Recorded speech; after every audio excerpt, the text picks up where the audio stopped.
Okay, so this is a short video just on how to replace the all too common broken button on the Audi mk3 TT.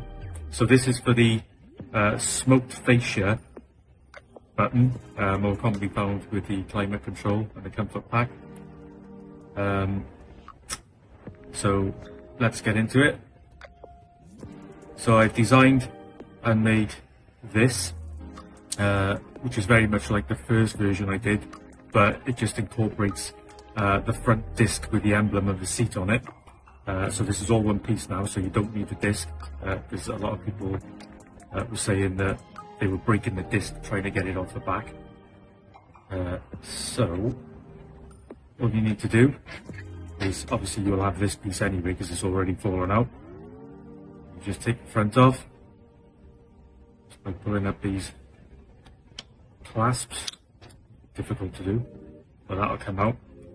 And on this one the discs come out okay, but normally this disc is actually almost glued to this and people are breaking it, getting it off. So we can discard all this.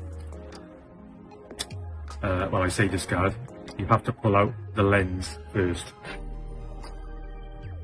So this will be quite tight, and there'll be a little tab you have to push down here. So if I can use these tweezers just to try and pull this out. There we go. So this is the lens you need. Discard those two. So there for now. It's just simply a case of clipping the smoke front screen back onto the front. So here we go. Line it up correctly.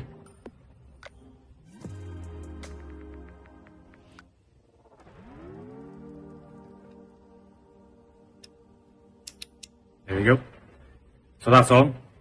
If you find that these tabs don't quite click on, try rotating it so the other tab comes up to the top, and just do that until it actually fits well.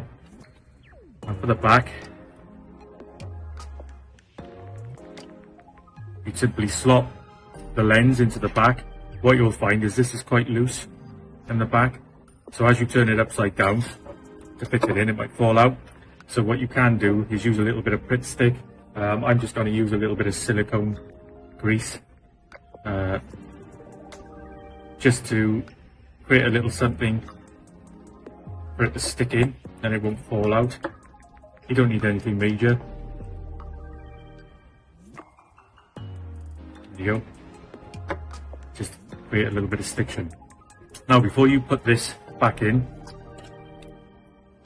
make sure that the PCB inside, because it wobbles about a bit, so make sure that it's lined up with the slots, and also make sure that there's no debris in the slots from the bit that fell out. So once you align this, kind of hold it vertical, so you got the correct orientation for the button. Just push it in. Give it a little wiggle to find itself, and then push in until it clicks, and that's it, all fixed.